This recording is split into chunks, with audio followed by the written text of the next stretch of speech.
Welcome to the last session of Understanding Illness. We'll have a moment's silence, please, before Monica does her last presentation.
So, a warm welcome to the last day of Understanding Illness.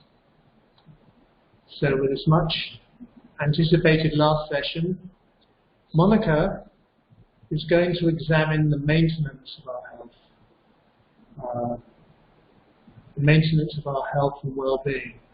She'll be retracing our steps about the lessons of the disease, lessons of illness, in order to engage ourselves in a joyful, truthful, and meaningful life. So over to you, Monica, and enjoy the session, everyone. Thank you so much, James. Thank you.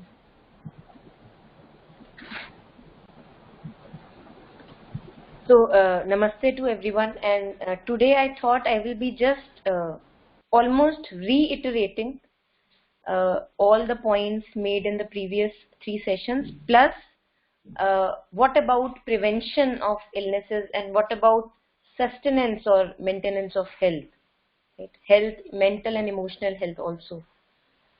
So, I have a few points that I'll be sharing with you.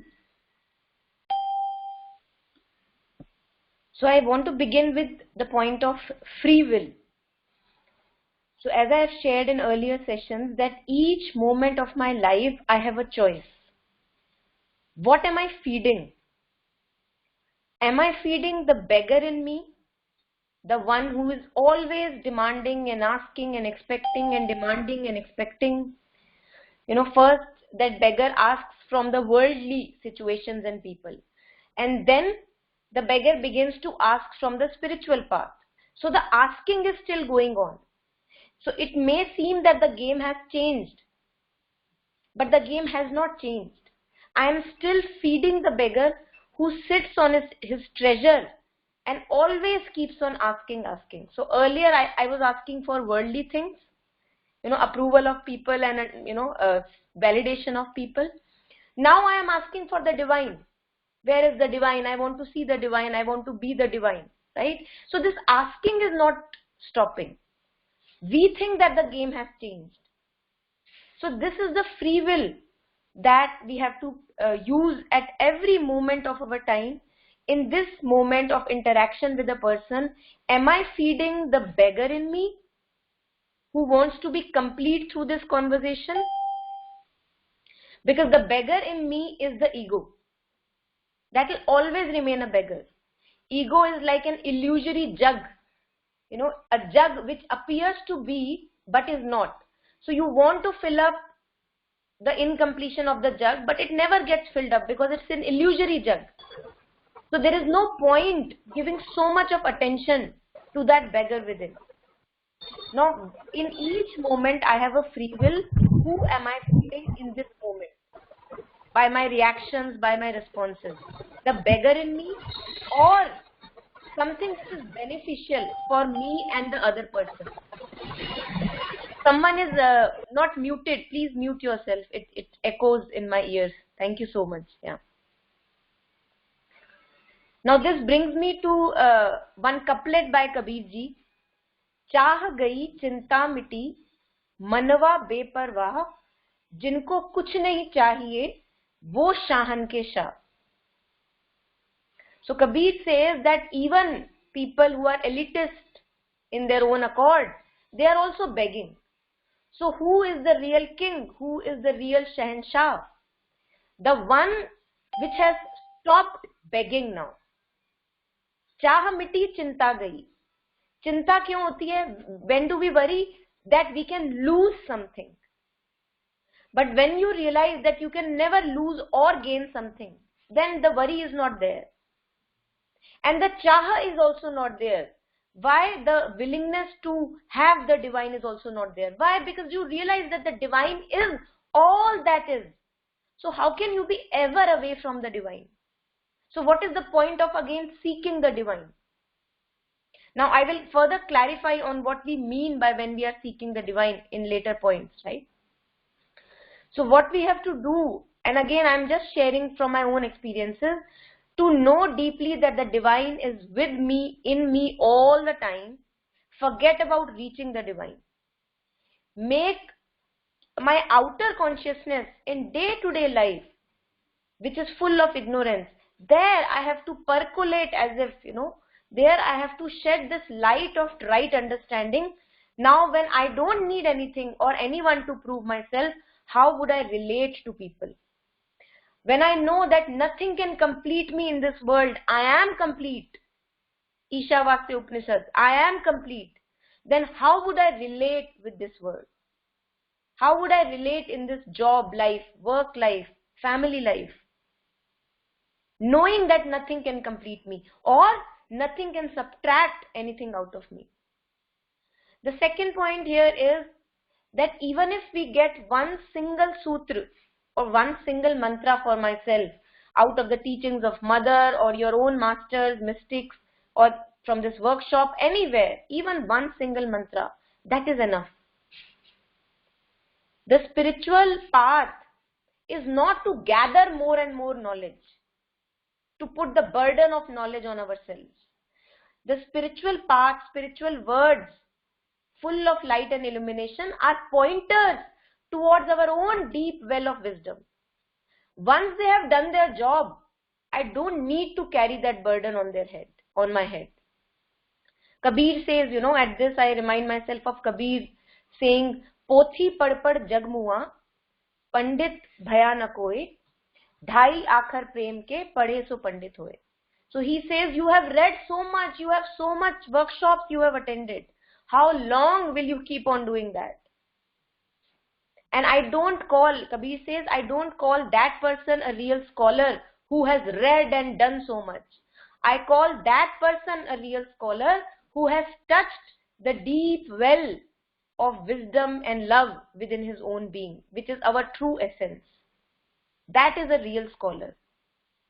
So we don't have to make the spiritual path just a continuation of that begging within us.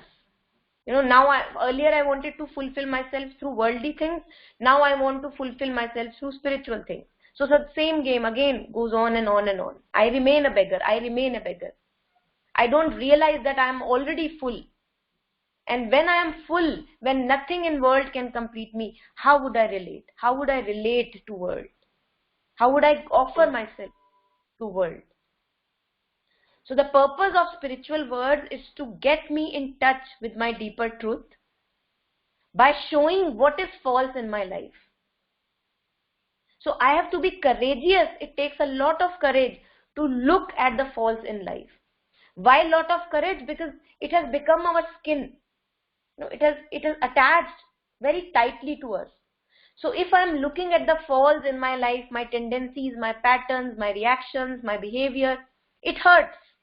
It gives me discomfort. Because I have begun to think that this is me, the skin of emotions, the skin of tendencies, the skin of reactions, the skin of mental opinions, judgments, that is me. So I don't want to look at that. It hurts. And that's why I said it takes a lot of courage to look at that. That courage part is the divine. That looking is the divine. So the divine is with me all the time. I just have to exercise more and more. And one step in that direction gives me energy for the other step. Just like you are gymming a muscle, the first day you go. It's not very easy to gym the muscle first day. You hurt yourself, the muscles are aching. You have not been used to this gymming. Second day you get more courage. You give some rest to yourself. Then more courage. And slowly it becomes effortless, gymming the same muscle. So it's almost like that. We have not been used to look at our own faults. That what am I really wanting through this interaction from that person? I'm still wanting to be somebody in somebody's eyes. Why? So this takes a lot of courage. This is a practicing of a muscle almost. Yeah. Now the 11 points that I shared with all of you in the direction of the psychic or the light of understanding, those 11 points are enough for a lifetime. I believe personally that we don't need any more mantra than Mother's 11 points. There is so much of work to do. And yet mind will always look for more techniques, more practices, more methods. Why? We also have to understand this trick of the mind. Now this is the mind's way of perpetuating its own falseness.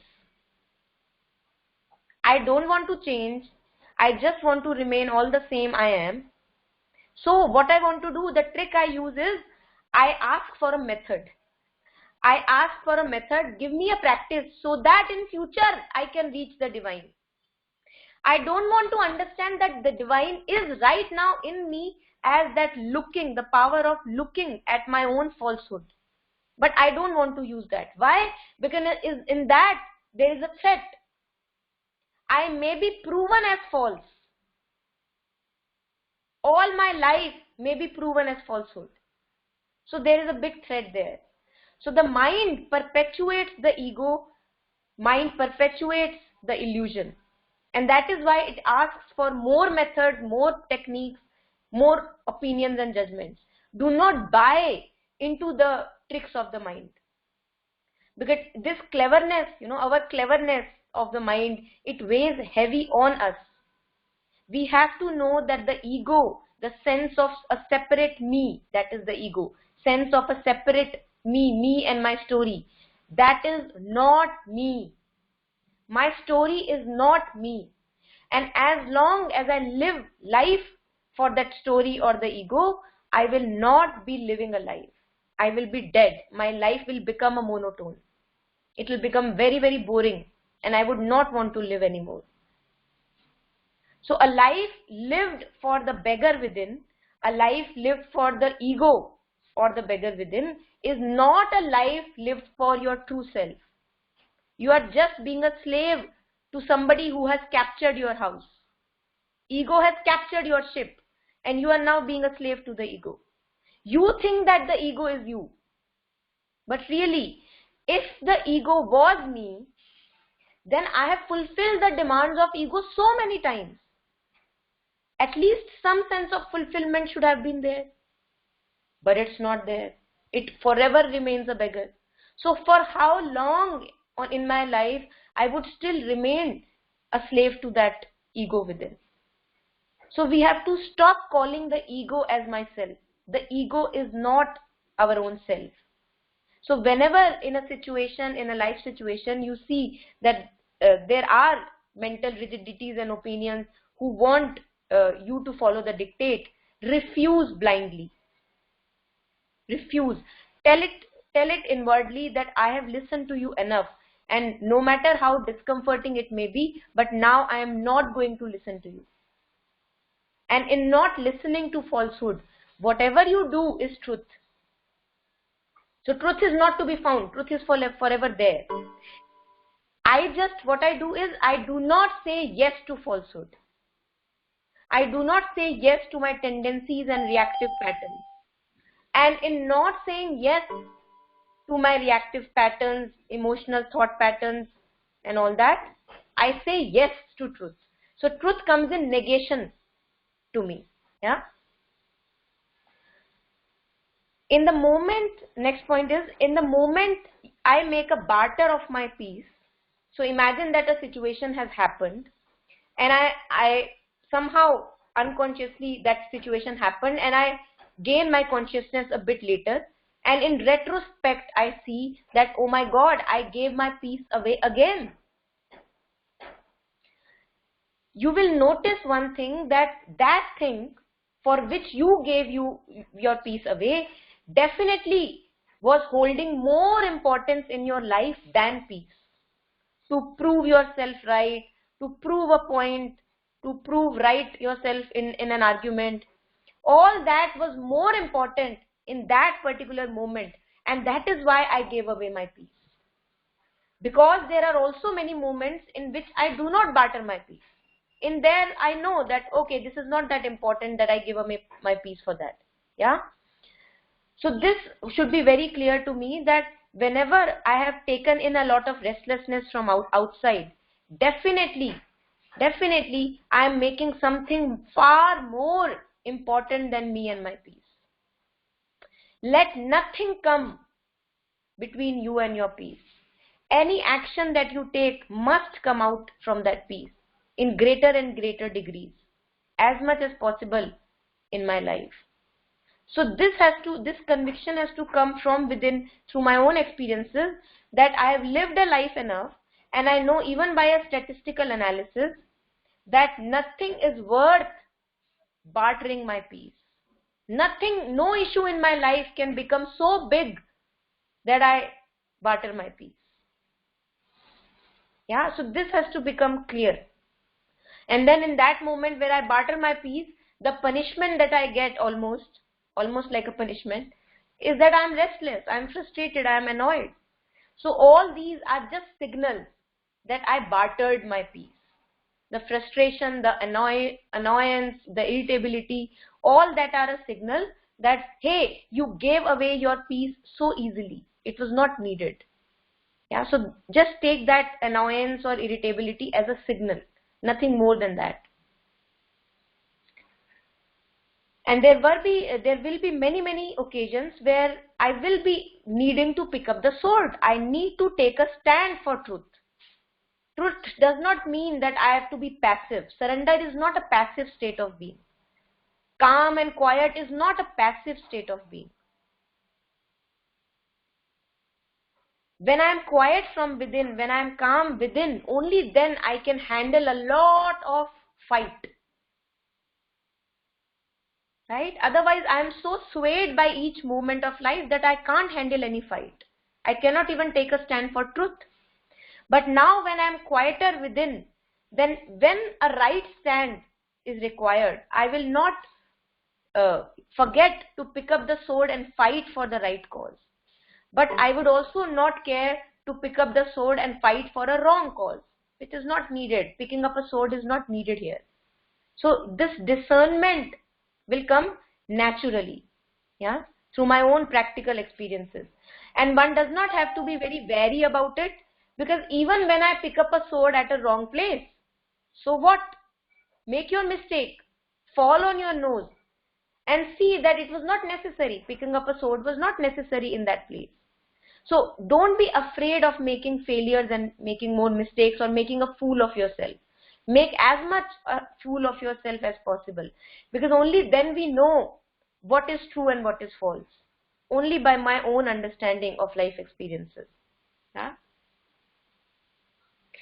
Now we are not going to fight with our tendencies. This is not a fight with, I want to fight and shoo away my tendencies. Why are the tendencies still there? Right? Why is the ego still there? Let me fight with it. Not like that. So the tendencies or the ego or mental rigidities will stay as long as I have breath in the body. Forget about them. No need to shoo them away. In the vast space of your being, give them a chair to sit. Let the tendencies be. Yeah. I don't have to say, oh my God, I have been on this path for 20 years. Why are you still there? Why are you still there? No need. No need. Let it be. They have full right to stay. But I don't have to listen to their dictates. Knowing now from my own experiences that all I want to do is not to barter my peace for anything. Nothing is a big deal. Even a disease is not a big deal. And whatever step is needed in the right direction, I will take from that inner calm and quietude, knowing that I am the divine, I have the divine. Now, this distance between inner and outer knowing, the outer consciousness, tendencies, patterns, and the inner knowing that I am full, this has to be traveled in this lifetime. This distance has to be traveled. Yeah, this is our task as human beings. This is our adventure, to bring light into the darkness of tendencies and patterns. And light is with me, the divine is with me. This is the play, this is the leela of the divine. First it makes something highly obscure, dark, challenging, and then it also gives us the light to go forward close to those experiences and then put them into a light, make them transparent. So this transmutation is our job as a human being. So why would I want the darkness to go away when my task is to transmute the darkness? Yeah, there is no fear from the darkness then.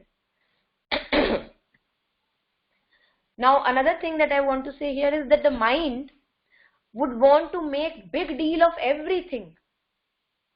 Every little thing in my life, every little situation or a person in my life, the mind will come in the picture, it will make a story out of it, and it will make a big deal out of everything.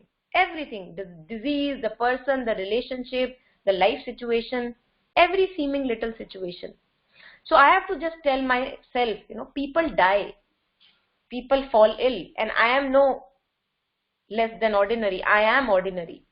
I will die, I will fall ill. What's the big deal about it? But can I take all these gifts of life as a prasad, as a gift, and try to understand life through these occasions?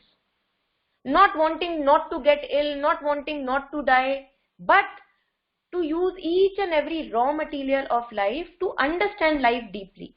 Because there is so much to understand. There is so much of joy in deep understanding. So whenever a life situation happens, whether a disease or a relationship or breaking of life situation and patterns, can I use that as a means to understand my own self and life deeply? Then I have nothing to lose. I am not trying to preserve my body. I am not trying to preserve my health. Not at all. I am not in a panic mode. I just want to understand life. This is the warrior spirit. And why I was saying not let anything be big, the mind wants to make everything huge really, because it's the ego which wants to make everything big.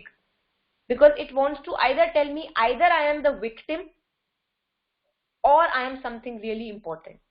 So it keeps on categorizing. When I stop to categorize myself neither towards the victim, poor me, or not towards something special, I am hanging in between. And there it is a lot of freedom. It's a lot of freedom being a nobody. I am not either a victim and I am not either a very big thing. So I just am free. You don't want to be anybody. This categorization of mind perpetuates the ego. This categorization of poor me or the bigger me, it perpetuates the ego. So you are not the poor you are not the bigger you are nobody. You're not wanting to prove anything, either to yourself or to other people. And in that lies a lot of freedom. I don't want to prove that I have cured my illness. I don't have any, any hints in that direction. I don't want to do that. I just want to live a life. That is enough for me. Yeah. The next point is of satsangat. So there is a lot of importance of good company. And when I talk about good company or Satsangat, I also want to say what is Satsangat really. Sat is eternal, that which is timeless. So any company, any words of masters, my own company, if it connects me with timeless within me, that which never dies within me, that in me which is beyond the bounds of time, is a Satsangat, is a good company. What is Kusangat? What is bad company? That which traps me in the bound of time is bad company. That which makes me feel that I am this body and I will die very soon. Oh my God, panic, rush here and there. This company is bad company. Most of the time, we don't need people for bad company. Our mind here is the biggest bad company. As if all those people from outside have entered this area. So I don't need actually any bad company. Go and meet a friend to have bad company. I have bad company right here. So what to do? I have to give myself the company of those words which are making me see the bad company. That is enough. Which are making me vigilant and aware that yes, the bad company is right here. That is enough. So anything in your life that you have which reminds you again and again that hey, here, take care of this, take care of this. Stick to that for a moment. Stick to that. Yeah. And we forget. We are forgetful beings. We forget that we have to remind ourselves. We forget that I have to bring myself constant reminders that here the bad company is right here. I don't need anyone else for a bad company. So constant reminders have to be there, and that is why the talk about Satsangat or a good company. Anything that reminds you of your timelessness and that shrugs you away from your being bounded in time is required. Such kind of words are required. Yeah. So coming on to the next point, I'll take up questions in 20-25 minutes. Now imagine that a child is addicted to sweets and a parent sees that it is not good for the child to be so addicted to sweets. Yeah. So what the parent does is the parent decides to take further steps in the direction that the addiction has to be now gone. Rehabilitation has to start. In the beginning, it will be very hard for both the parent and the child to go through this phase of de-addiction. We as adults are addicted to our lifestyles, to our thought patterns, to the abuse of thinking, constant thinking, and to be constantly worried and occupied with things. This is our addiction. Our emotional patterns are our addiction. When in the light of true understanding, I am wanting to change my life, I am wanting to de-addict myself, I will go through a discomfort, withdrawal symptoms. But I would also know that this is good for me. Now here lies the test of my strength. So I am going to pick up that addiction. I am going to pick up a cigarette, smoke a cigarette, and my cigarette is abusive thinking, vicious loop, patterns, going into the slump of mood again and again, up and down. This is my addiction. I am going to pick up a cigarette and immediately I remind myself, no, I don't want to go there. I don't want to do that again to myself. It needs a lot of courage, but we have that courage. Yeah. So this is the discomfort that I have to go through. I want to pick up a cigarette for instant gratification. I want to go into the abusive pattern of thinking because I have been used to that. Old habits die hard. Just that. So if I have to stop not to enter the loop of abusive thinking, initially it will take a lot of effort. Give yourself that effort. Allow yourself to go through that effort. It is an auspicious effort and auspicious discomfort. Yeah. Yes. The next point is that people talk about, are you in remission? Are you, how do you know that you are not having any illness anymore, you don't have cancer anymore? Why would you want to know? I would want to know that if I am not living a life right now. If I am living a full life each moment, as full as I can, I would not want to know whether I am in remission or not in remission. Because it has become secondary now. It's not that I don't take care of proper diet. I do whatever I can. But I am not obsessed with my health.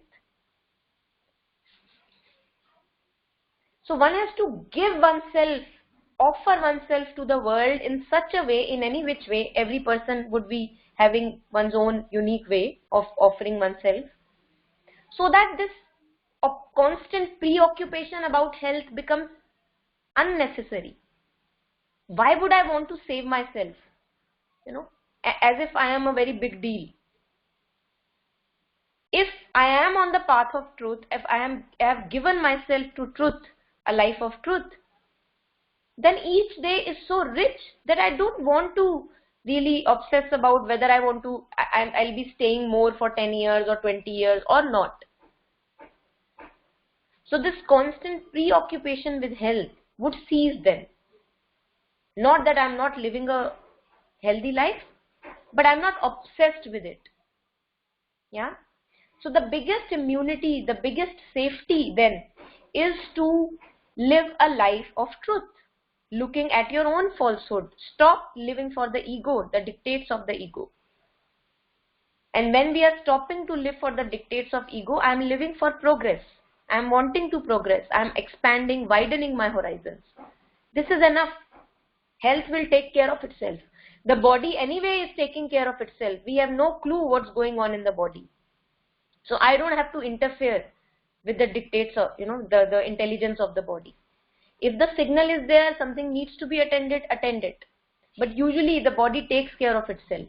Yeah. So when I am now living a life where I am not seeking any approval, any validation, any wanting to be something bigger from external situations or people, this is an offering to the world. That I am one drop of poison less in the ocean. I have changed the beggar game. I am not demanding anything from the world.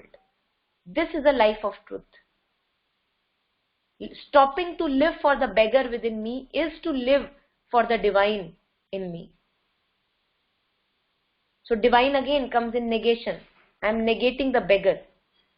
Yeah. Now, owing to this fact that I am cleaning my inner temple, cleaning my life of excessive garbage, which did not appear as garbage earlier, there would be a lot of empty space emerging.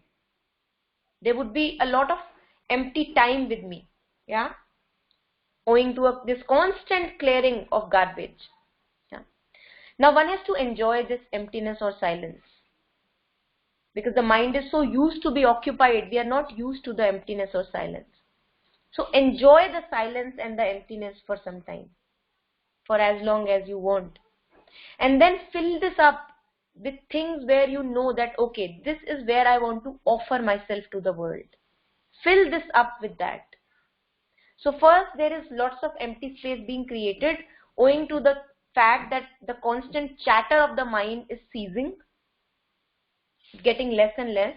There is a lot of empty space. Now there is a lot of energy with me. I can do something with that energy. Give that energy so that you offer yourself to the world in some way or the other. Only you would know. Which is a way where you think that, yes, I can do something here. I feel very naturally inclined to such matters.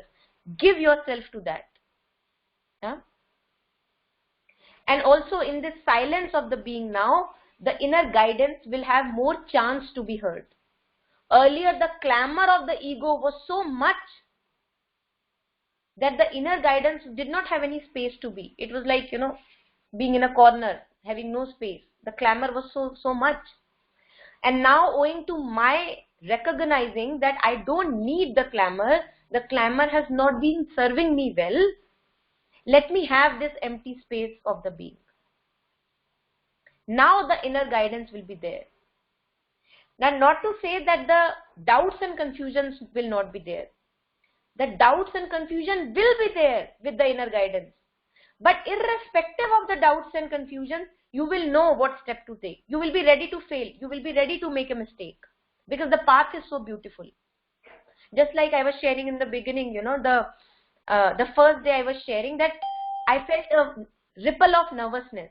Now, I did not make the nervousness more than me. Along with the nervousness, I also knew what is the right step to be taken. So, having the doubts and confusion in your pocket, you also take the right step. This is the inner guidance. We have images about inner guidance that maybe an Akashvani comes, a voice comes and tells you this is the way to go. That will not happen. Forget about that. You know what is to be done in your life. You know what are the changes waiting for you in life.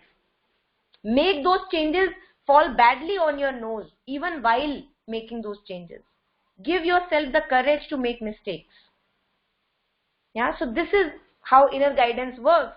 I have a doubt and confusion along with the presence of inner guidance. And unless I take step in any direction, how would I know whether that was the voice of inner guidance or the ego? Yeah, so we have to do this hit and trial. Yeah, a diving in is necessary. And again, Kabir says at this, Jin khoja tin paiya gehre pani pet, मैं बपुरा बूढ़न डरा रहा किनारे बैठ.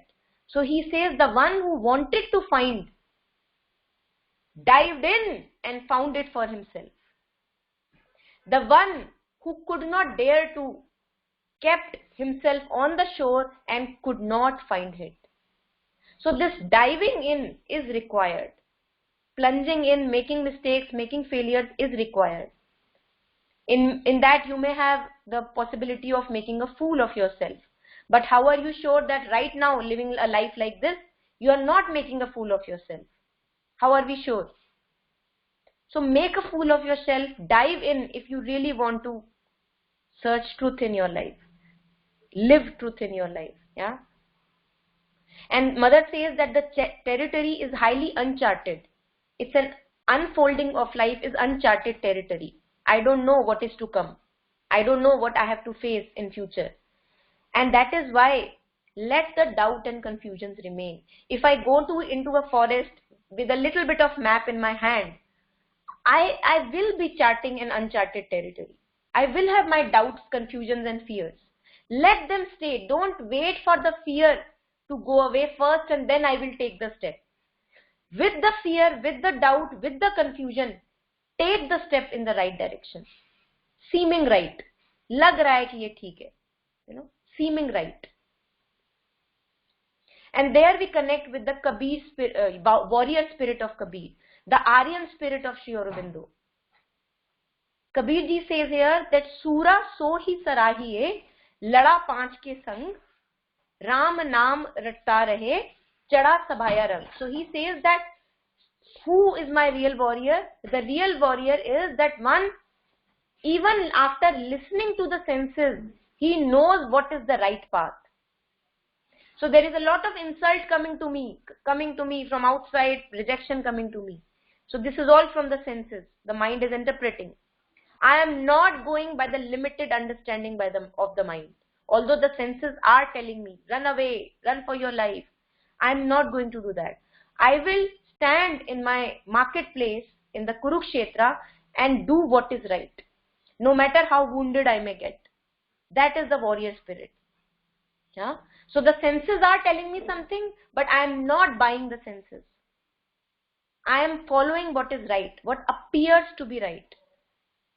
Yeah, I want to try and test for my own self what appears to be right, whether it was right or not right. Yeah. And for those of us who are connected with the Mother, one thing that comes to help is whenever we are faced with anything which is very huge, a big challenge, a big emotional conflict or confusion, very simple, remember and offer. Mother says, remember me and offer me anything that is burdening you. Now, those of us who are connected with the mother can do this remembering the mother. Those of us who are not really deeply connected with the mother, do this to the universe. I offer it to the universe. Like a ahuti, you offer that burden or a challenge to universe. I will not be able to offer if peace is not my priority. Yeah, if I know that peace is all that is my priority, nothing is more important and bigger than peace and calm and quietude, then I will not be able to offer. But once I know this, then I easily give away the burden to the mother or to the space or universe. Now mother says at one point, also reflecting upon Yogesh ji was asking yesterday regarding adverse forces. So there is this where Hutadi has written her own anecdotes with the mother. Hutadi says that mother, adverse forces keep on coming to me, what to do. Mother has said again and again, I am right here, my protection is right here. What you do is you go away from me. And how do I go away from mother? By again entering into the vicious loop of thinking. This is how I go away from mother. Something in me tells me that this vicious loop of thinking about past, future or present is more important than being with the mother or being in the peace, working from calm and quietude. So this conviction has to come from within. Something in me slowly has to be absolutely convinced that nothing on earth is more important than being in the protection of the mother or with peace, same thing, and then working from there. Something in me still believes that this obsessive loop of thinking is going to fetch me something. So this has to become really hopeless. I have to really be hopeless here, that this obsessive loop of thinking is not going to fetch me anything. Only then I will be allowing myself to stay in the protection of peace or mother. Yeah. Yes. So another fellow was asking, Juan was asking how to prevent the illness. I think I've already covered many points, but still, just to again reiterate, if we, in each moment of our life, if I am following not the dictate of my own mental rigidity and opinion or an emotional pattern, if I am following the dictate of what is good for me and the other person, beneficial. What is beneficial? That which expands my horizons and that which also expands the other person. That which enables me, empowers me, and that which also empowers the other person in the interaction. That, if I'm acting from that space, I will be preventing the illnesses. Because what is an illness? An illness is mostly a demonstration of I go again and again into this patterns and tendencies, thinking that I'm going to fetch something from there. Once I'm sure that that is not fetching me anything, I can remain in my inner calm and work from there. So any work arising out of goodwill, this is goodwill. What is good for me and for the other? What is expanding for me and for the other? Yeah. What is having the other person independent into himself and my own being independent onto myself? That is good for both of us. We are not handicapped to each other. Whenever that is used as an understanding, we work towards preventing illnesses. Yeah. Just coming towards the end. Yeah.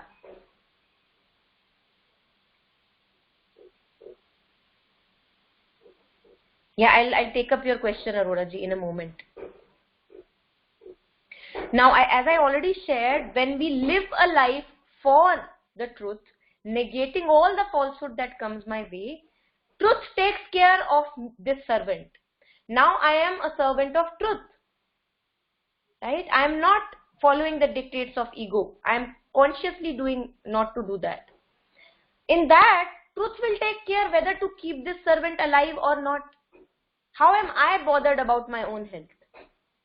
Earlier, when I was living a life of the ego for the ego, now ego is to stay with me. Don't wonder that the ego will go away. Ego will stay as long as we are alive. In each moment, I have free will, as I initially shared. So each moment when I am not living a life for falsehood, not wanting to prove myself right or anything, then I am living a life for truth. And only truth or the divine will take care of this servant of the divine. Don't need to be obsessed with my health. So long as I am needed in this worldly life, I will be taken care of. And when my time is up, I am gone. I don't bother. Yeah? Yes. So regarding the health, that I was curious to know that what, we talk about illnesses and we have been talking about diseases. What will I do with this health? Imagine that the health comes back to me or the disease goes away. The health would not come back, the disease would go away, right? What will I do with that? Because it's not that the health was not there with me earlier. So right now, when a disease is there with my being, as if imagine that I have a half decorated house. Half dirty, dusty, the disease, and half decorated, whatever functional abilities I have in the moment. I can talk, I can hear, I can listen, I can take care of my day-to-day movements. That all is there. So I have a half decorated house. I am saying that I'm curious actually for my own self also, that what really worthy use of this half decorated house am I making in my life, so that I claim that when I get the fully decorated house, then I will make good use of it. How can I make this claim? So the thing that I have to start with is that I begin to make a worthy use of this very half decorated house, which is half diseased, half healthy. And slowly on this path of making a worthy use of life, maybe the disease goes away, maybe it doesn't. But at least the worthiness is there in life. That the disease has done its job. The signal has done its job. Yeah. And this reminds me of a person, a friend who had a fracture in the leg and he was on bed for a long time. Now he shared his pictures that he began dancing when he had the movement of leg in his, the movement of leg came back to him. Now imagine, this movement of leg is there with us throughout our life, but we are not really caring for it. We take it for granted. Ye to hai. But when after an illness it comes back, then I begin dancing. What a gift, what a gift. So this is what happens to us in ignorance, that all the gifts of life which we take as for granted, when they are taken away from us and then given back, and many a times not even then, because we are dog's tail. Sri Aurobindo says that human nature is like a dog's tail. It does not even get corrected even after an illness. So don't bother about that, being a dog's tail. We all feel that in ourselves. We don't have to bother about that. So this dance that he was able to do, earlier maybe he was not able to enjoy this richness. Once it was gone, the movement of the leg, and then it came back, then he was able to see, oh my God, what a gift. And now he can live a life differently. Now he can live a life that each moment is prasad, each moment is gift. Yeah.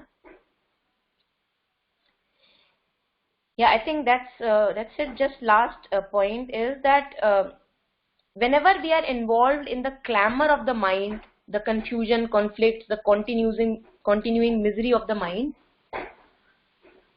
parallelly I am saying that all I want is to follow the divine will. I want to surrender.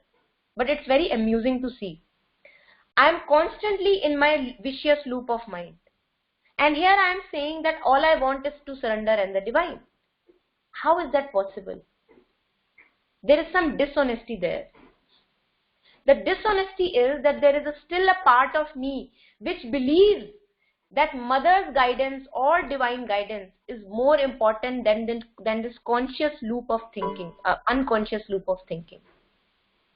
Then I will get, some part of me is believing into the fact that I will fetch something by worrying and constantly abusing my mind. So this has to be very clear, that I will not keep on holding the snake, poisonous snake in my hand, if I have gotten to know for myself that this is poisonous. This is not reaching me and fetching me anything. Once I know this, the poisonous snake will drop off from my hands. I will not be asking for methods to drop it off. So what I have to ask myself is, if I am not able to shed the continuous loop of obsessive thinking, that which part of me still believes that this is going to fetch me something? This has to be asked, and then it is clear. Yeah. And the last point is that we were talking of divine yesterday, moving towards the divine and all that, right? I think that we have images of divine. And that is why I talk about moving towards the divine. I have images of the divine. And we strive towards those images. So a little different perspective here. When I am in confusion and I want clarity, clarity is divine. Because divine is what I am not right now, but I want. What am I right now? Right now I am in confusion. What am I looking for? I want to look for clarity, understanding. So in that, understanding and clarity is the divine. If I am in confusion and misery and I question, through my question, what am I seeking? Clarity and a resolution of misery. So the resolution of misery and clarity is the divine. The dissolution of my questions and seeking is the divine. So this is another perspective, because I feel that we often have images about the divine. As I said, just the last point, yesterday in the session on psychic, I was sharing that psychic is not an object that I can reach that. So the divine is also not an object. The divine is percolating, penetrating in each and every aspect of life. When I am in confusion, clarity is divine. If I am in suffering, release from suffering is divine. If I am in pain, sustaining pain is divine. Getting access to deeper strength is divine. So these can also be, taken into picture when we live day-to-day life and not in, some vocabulary which we have picked up from anywhere. Yeah. So I think with that, I have really shared too much. I would like to stop here, and I would like to take any questions and confusions or any reflections. Yeah. Monica, can I ask you a question? Do you have a particular way of quietening the mind? What is your way of quietening the mind? So, James, I think that I have ignorantly been using two approaches. So, quietening the mind means that there is something that is disturbing me. Right. When I begin to really go close to that disturbance and wanting to find out what is hiding in that disturbance, that is one way of quietening the mind. And the other approach that I feel that I have been using is that if there is a disturbance, to do the neti of the disturbance, that I am not the disturbance. But many a times we are not able to do the neti. So it is good to go closer, and in going closer it is revealed, the truth of that disturbance is revealed, and the mind just quietens down by itself. So I would say these two things from my own experience. Okay. Okay. Thank you. So this is the last chance for everyone to step forward, turn on their video if they wish, unmute themselves and engage and participate in a true way in this workshop. We'd love that to happen. So anyone that hasn't spoken so far, or anyone that has and wants to speak again, that's fine as well. Just put your video on, unmute yourself and step forward. I'll take up this question, James. There is a question Sure, in the chat. sure. Yeah. Absolutely. Aurora ji is asking, does sharing your experience with others reduce its intensity for your own self? I would say, Aurora ji, try it for yourself. Many a times it does reduce the intensity, and you would know the best. You are your own best, judge. Your own life experiences are your own raw material for understanding. Many a times it does reduce the intensity, and you would know that. And many a times the flow of sharing is that much that it does not get reduced, but it gets aggravated. It's like you are guided to share more and more. So both can happen. Yeah.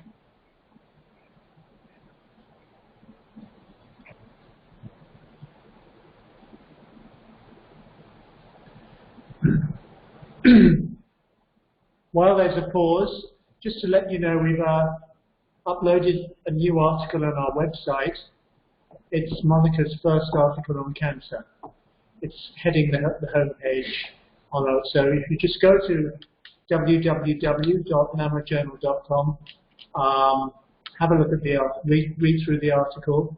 It captures a lot of what Monica said in the first session. And while you're on that particular website, if you want to subscribe to NAMAH, it's very easy to do so online. So no worries about that too. Okay. And just to let everyone know that the recordings of this particular session will be available on Monday. The recordings for the second and third sessions will be available very, very soon. They've been downloaded, I believe, I hope at least, and they will be circulated before lunch today. And of course, those beautiful summaries will follow in due course as well. Okay. So if anyone wants to say anything, or yeah, Sanjeev ji is asking, is reaching the truth a trial and error method? So Sanjeev ji, just sharing my own understanding of truth. We don't need to reach truth. We have to look at the falsehood.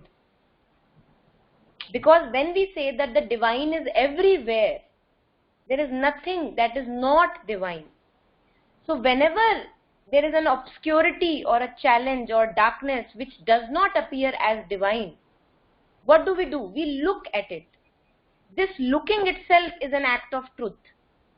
So the truth is right here with me all the time. I cannot say that I will reach truth one day.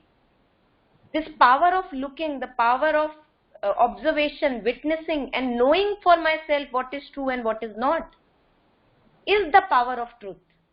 So I cannot reach truth because I am living and drenched in truth.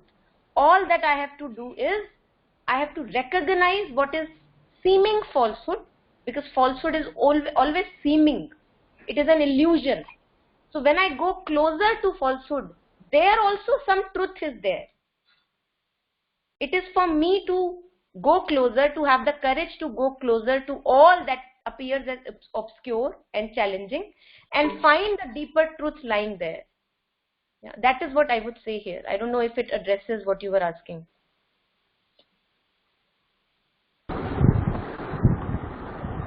Monica ji, may I ask a question? Yes.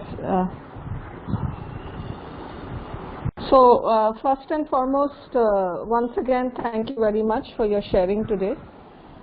Just now you responded to James' query that quietening the mind, you go close to the disturbance and try and explore what it is.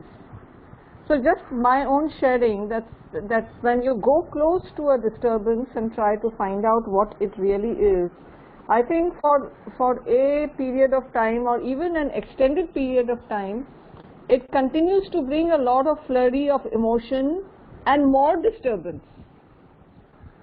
And I think going through that process is sometimes very difficult. If you have anything more to say about it, because sometimes then one tends to give it up in half and say, okay, no, I don't want to address it.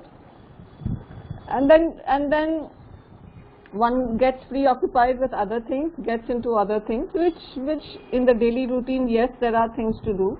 But one is not getting enough clarity on the disturbance, so you let it go for some time. That's okay also, I think, for a certain period of time, but I think there is a lot of emotion or again a whole trail of thoughts that keep coming in. So just sharing that, and if there's anything more that can be done about that. Thank you. Yeah, thank you for sharing, Maya ji. I think it's resonating with me very, very deeply. And you are right that when we talk about looking one worm that we have found, we see that there is a trail of worms, maybe hiding there, more emotions, more restlessness. So I feel that we are all equipped to go through all that. And that is why we talk about having a warrior spirit. बुरा जो देखन मैं चला, बुरा ना मिलिया कोई, जो मन खोजा आपना, मुझसे बुरा ना कोई. I must have a lot of courage to see that all that negativity which I have used to seeing outside, it all resides here in my being. So first of all, it brings a lot of groundedness, I would say, looking at our own disturbances, to find and catch our own dishonesties, that hey, again I was trying to be somebody in somebody's eyes, again I was wanting respect or fame or whatever name, wanting to be proven, validated. So I think we all are equipped with the necessary strength that is required to go through this process. I see that the process is discomforting, but then the joy that comes after one little discovery is also for us to taste. And this is the play now. This is the Leela now. Earlier it was Maya. Now I look as an adventurer into my own being, and whenever obscurity comes, I go close. I see, okay, it's making me restless. Let me go close, close, close. And I come from the other side, finding another truth about myself. Now this joy for me is tasteable. Why? Because I have been through this darkness also. This darkness was there, and that is why I am able to taste this joy. And that becomes an adventure. Life becomes a Leela, an adventure only then. I think we are here. I believe, I may be wrong. I believe that we are here for this joy. A dark challenge comes, I go close to it, I find something more about myself. Another one comes, I go close to it, something more. So this is a series, light after greater light, as Sri Aurobindo says. And it's pure joy when we see that we are so infinite that our darknesses are not going to end, but there is also no end to the light within us. So then we can indulge in the play more curiously, like a warrior, Yeah. So more than validation, sometimes it's a lot of unresolved stuff, or traumas even to that extent, more in the past. And one knows it's useless to go back so much in the past, but there are, these things are all frozen within us. And so that in fact is a deeper pain. I mean, I'm not talking of validation and support and all these things, but sometimes getting into the deeper layers, So that is, so there again, it's ultimately offering it to the divine, that's true. It's not ultimately no. Right now, here. Essentially. And mother says that you actually don't offer it to me. There is a little story. Again, it's echoing. Just mute yourself for a time being. Yeah, Maya ji. Yes. So Ramakrishna Paramahansa, somebody gave him a shawl. And the person gave him a shawl, and he began dancing on that shawl for after a moment. That shawl got spoiled. So that person said, what are you doing? I heard this in a talk by Dr. Alok Pandey. The person said that, what are you doing? I gave this precious shawl to you, and now you're making it dirty. So he said that you actually never gave it to me. You said that you offered it to me, but you still are ruminating about it. So we think that we offer it to the divine, and we know that it is not worthy ruminating about past. But some part of me still feels that it is worthy of ruminating about the past. Some part still feels that although I have given it to the mother, but let me take it back. Let me ruminate upon it a little more, right? So this dishonesty has to be seen very clearly, that we say that we give things to the mother. But once the thing is given, once the past is given to the mother, I cannot take it back to do the jugali, to do the rumination. If I am taking it back, I am not given it to the mother. So giving to the mother means once and for all.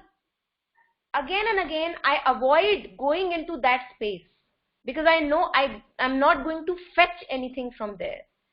So this giving, we think that we have given, we think that we offer, but we also take it back because we think, mother, it is so precious, my shawl.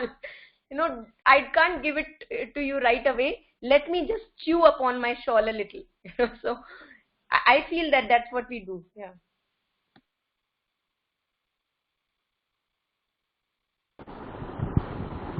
Easier said than done, because surrendering and offering, yes, but there are parts of things which are unresolved. So yeah, it's a process, but it's easier said than done. It's a constant endeavor, I guess. Totally with you, Thank Maya. you. Thank you. Totally Yeah. with you. Thank you. This reminds me of this image of a lotus flower in the mud, keychad, right? So the unresolved conflicts are the keychad. I am not saying drop them, let them be. But there is also a possibility of making them a nurture so that the lotus flower can bloom. So in the presence, in the middle of unresolved dots of my life, I can be resolved. This is the calling. This is the warrior spirit. That I am not trying to gain peace by after those unresolved dots, or the threads get connected. No, I am not waiting for that. Because I love myself so much and so deeply I value about this life, that in the middle of unresolved conflicts, I stand as a lotus, totally resolved. I think this then becomes a possibility in my life. Yeah. Thank you for the sharing. I think many of us. Thank you so much. Thank you. Thank you.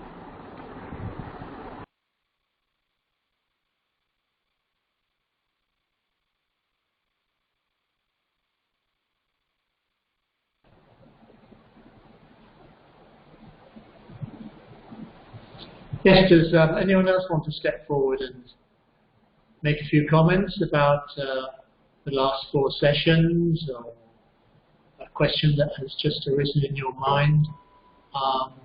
Please step forward. Please tell me. Can I say something? Sure.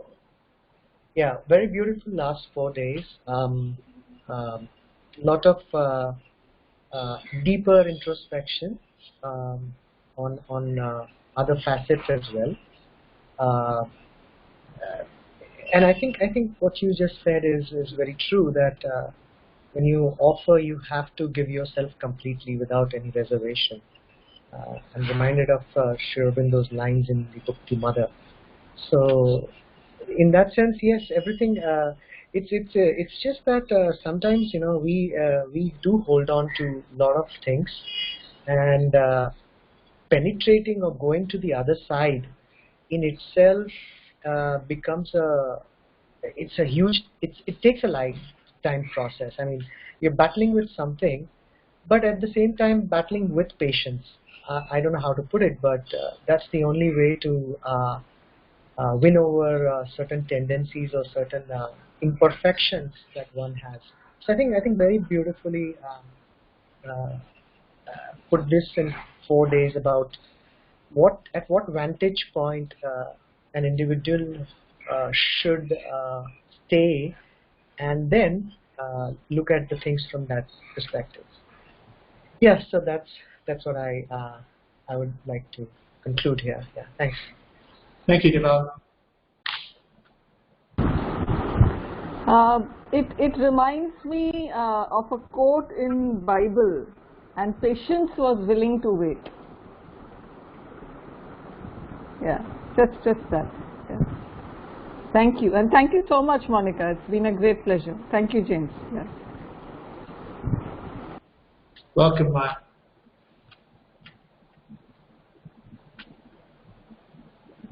Anyone else? Step forward or forever hold your peace.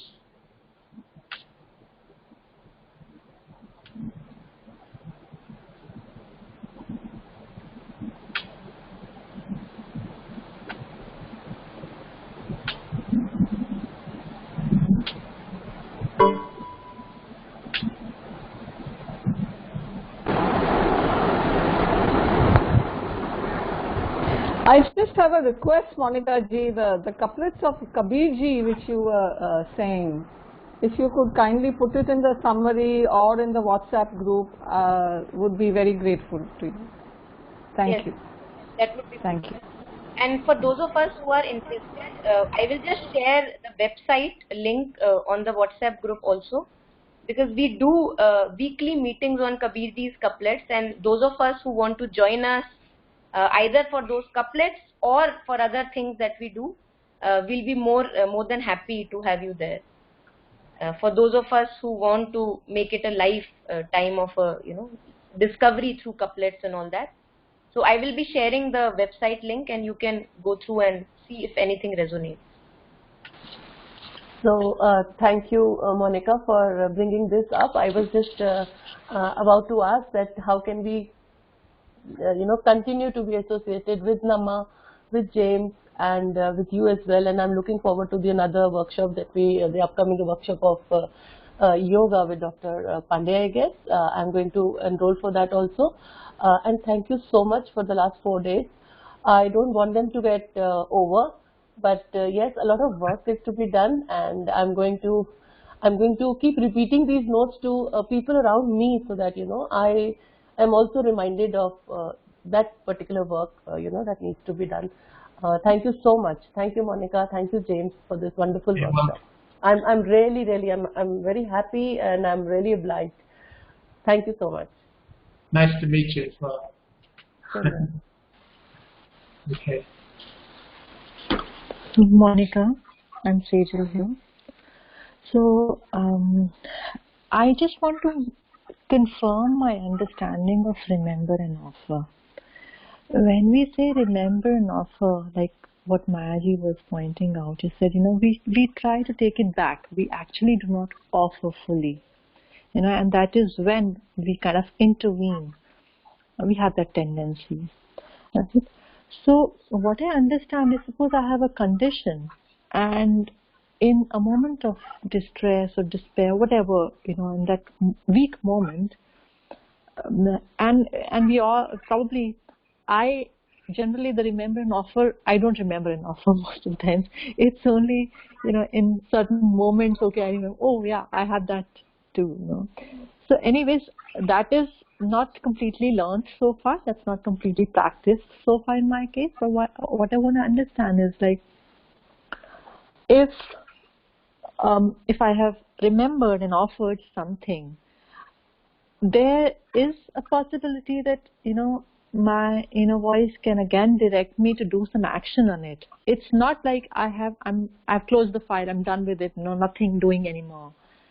It may mean that, okay, for the time being, I've rested it, till my mind rests, until my vital also is restful. And after that, there could be an action which needs to be taken by me, which could be pointed out to me by by the inner voice, or whatever you want to name it as, So is it not this way, or we just completely forget, nothing doing about it, even if the impulse is coming to do something, to take some action, still, no, I've given it to the mother and that's it, over and out.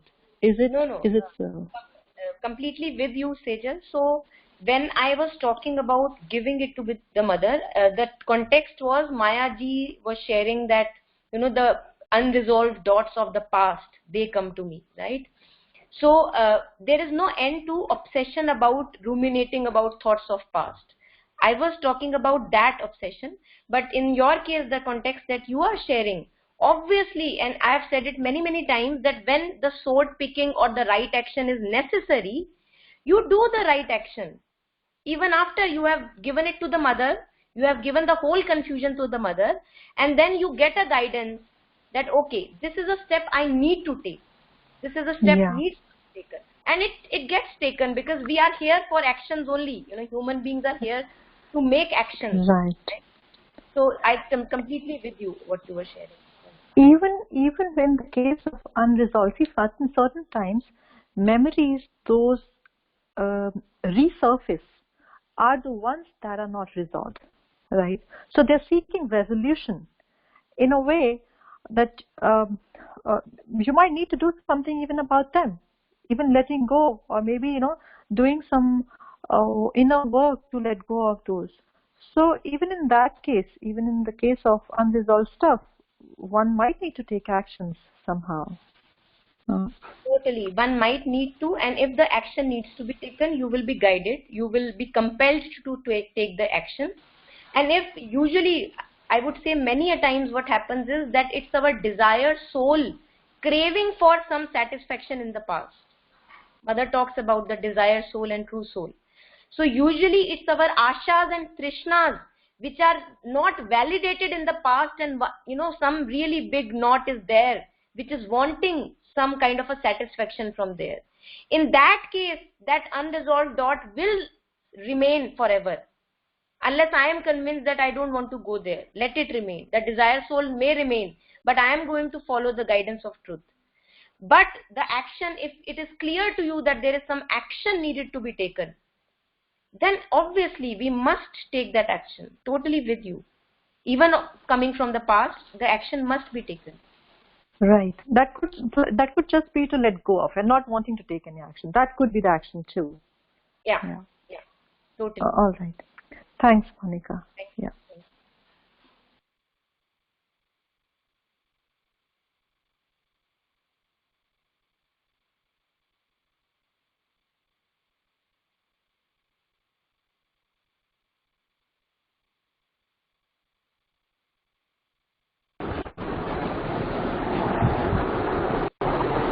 Monica ji, can you say a little bit more of this true soul and the desired soul? I mean, I don't know, I have not come across it in Mother's writing. So, or you can give me a reference, because somehow I have not. Definitely. And Kabir ji also talks about this. He says, Maya mari na man mara, marmar gaye sharir, asha trishna na mari, keh gaye das kabir. So this desire soul, कहते हैं ना कि बड़े लोग कहते हैं मेरी ये आत्मा की इच्छा है कि तेरी शादी हो जाए मेरे मरने से पहले.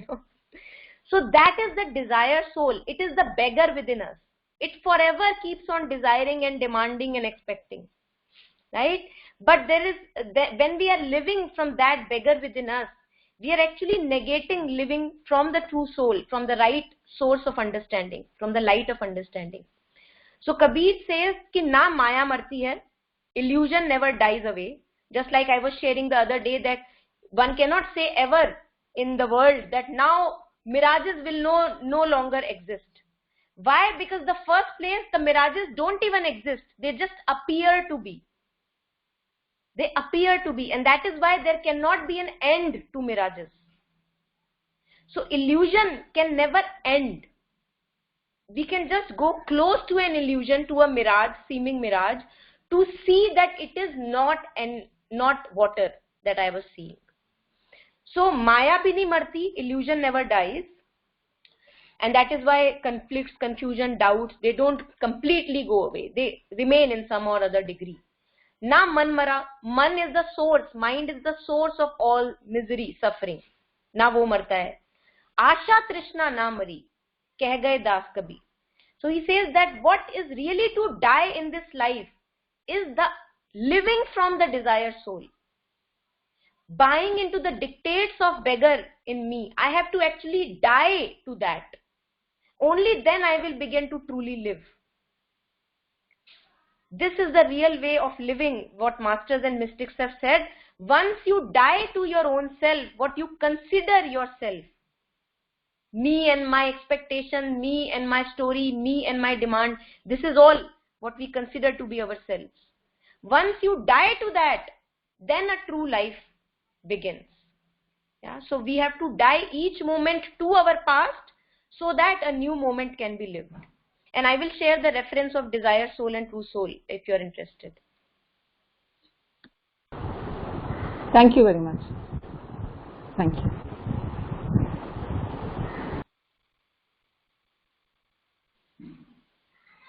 So Arora ji is asking about nostalgia.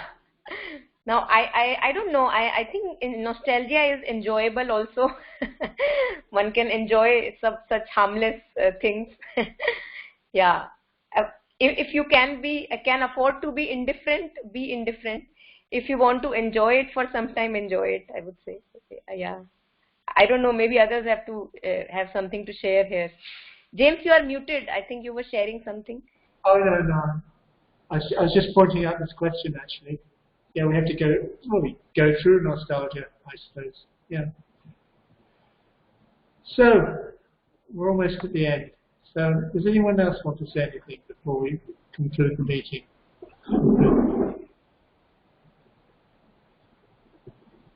Conclude the workshop.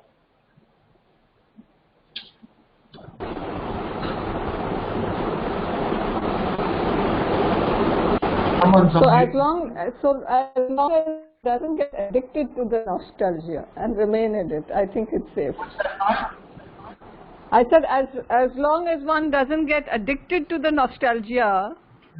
It's quite possible. Yeah, and then otherwise it's enjoyable, but don't remain in the nostalgia.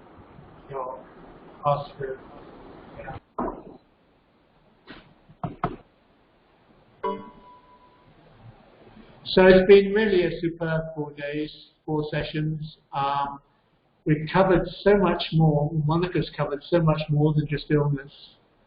In fact, we've transcended illness, really.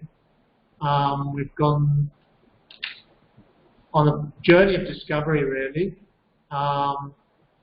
where we all seek to engage in a life of joy and truth, in a life of meaning, richness and intensity, a passion even, passion for the truth.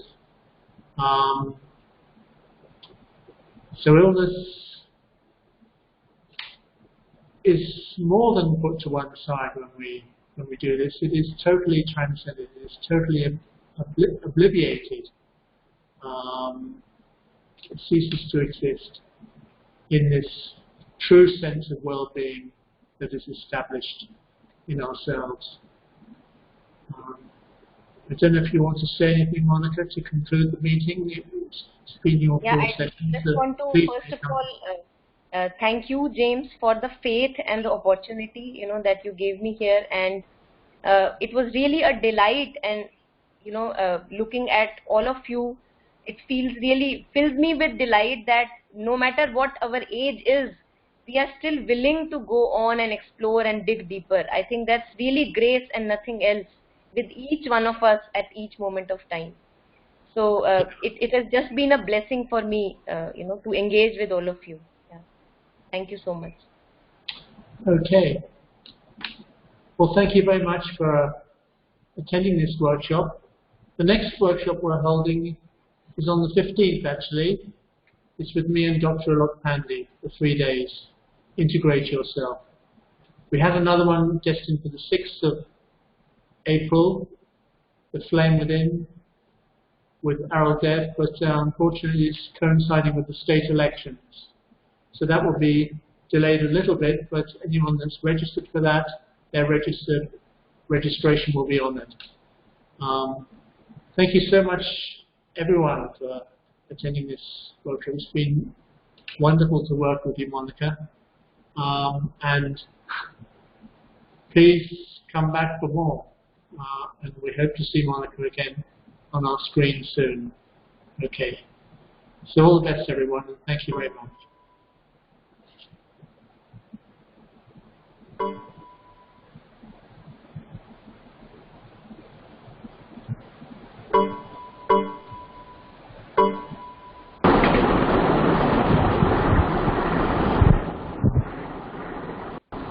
Thank you very much once again.